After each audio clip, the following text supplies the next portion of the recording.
of the 2019 Young People's Human Rights Medal is Vanessa Turnbull-Roberts.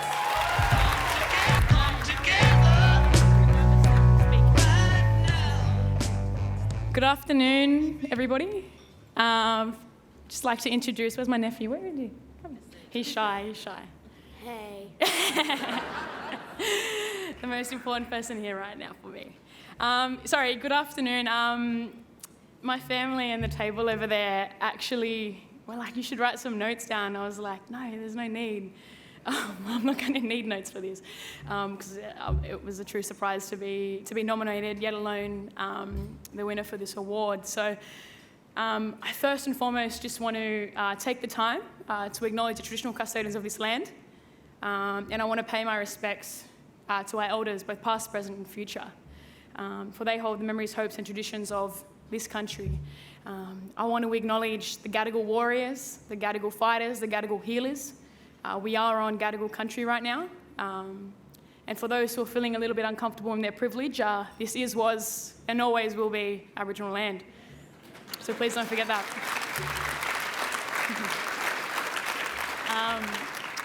I am a proud Bundjalung Widjabul woman. My family stem from the mid-north coast of New South Wales, and I've had the privilege and honour of growing up on Gadigal country with a very strong connection to Gadigal country and to Redfern and the resistance and the resilience that is here.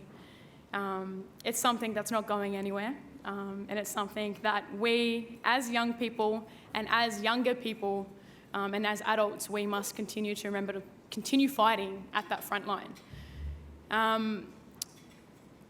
I'd also just want to take the time to acknowledge Sister Keely and Marley over there.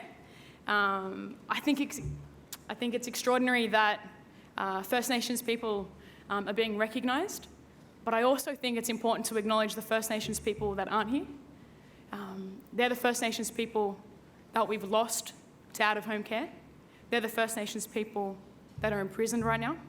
They're the First Nations people that have passed away right now, not knowing home, not knowing identity, not knowing where they belong. And that is the result of the colonialism and disruption that exists in this country.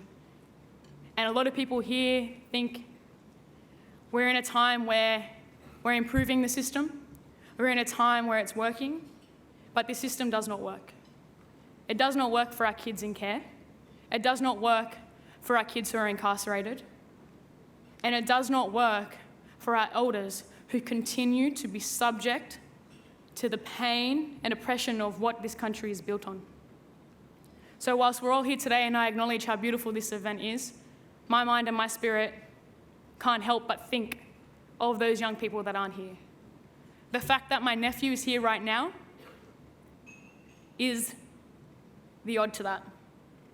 The fact that my nephew gets to be here and stand on this stage, that's not for all our kids. And we need to remember that. And we need to remember the bigger fight that we're facing right now. Our ancestors are angry, the country is burning, and no one seems to listen or wake up. But we have the privilege of being able to sit here right now. So I ask that every single person in this space assess your privilege and show up on the front line with the people fighting, because there are extraordinary human beings that are out there.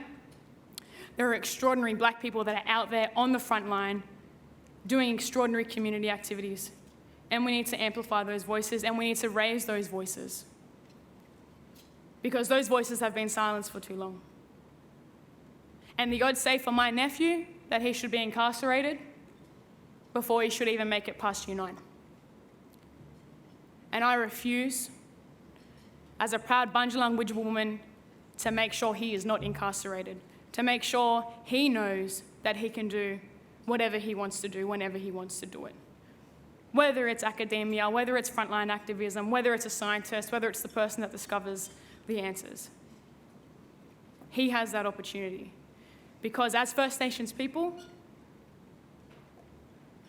it's not about whether we're political or not. Every day we have to step up and wake up and go to sleep with the intergenerational trauma that exists. And it's until we abolish organisations and systems like Department of Community Justice, previously known as Family and Community Service. It's until we abolish those systems and we allow the appropriate people to rebuild. It's not about looking too far forward. It's actually about just looking a little bit back, looking at our kinship, looking at our culture, looking at our identity that still exists here today. We are warriors of resistance and we are not going anywhere. We survived assimilation policies, we survived the oppression, but that doesn't mean the pain does not echo through our everyday lives. So I kindly ask, whilst we get the opportunity to be here right now, that we think of our nephews, our nieces, our sisters, our brothers, our aunties, our uncles, and we truly take time to consider where we place ourselves.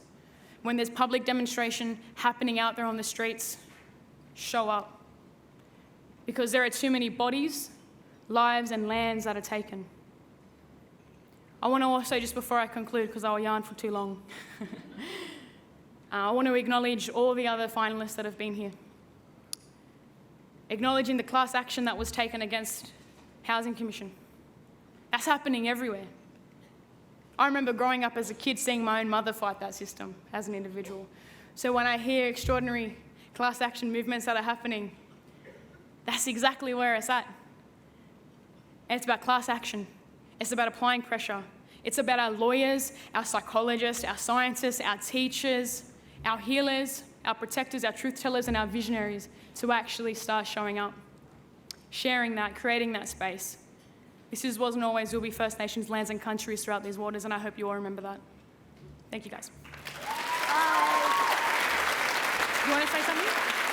No? Okay. Let's go. Bye.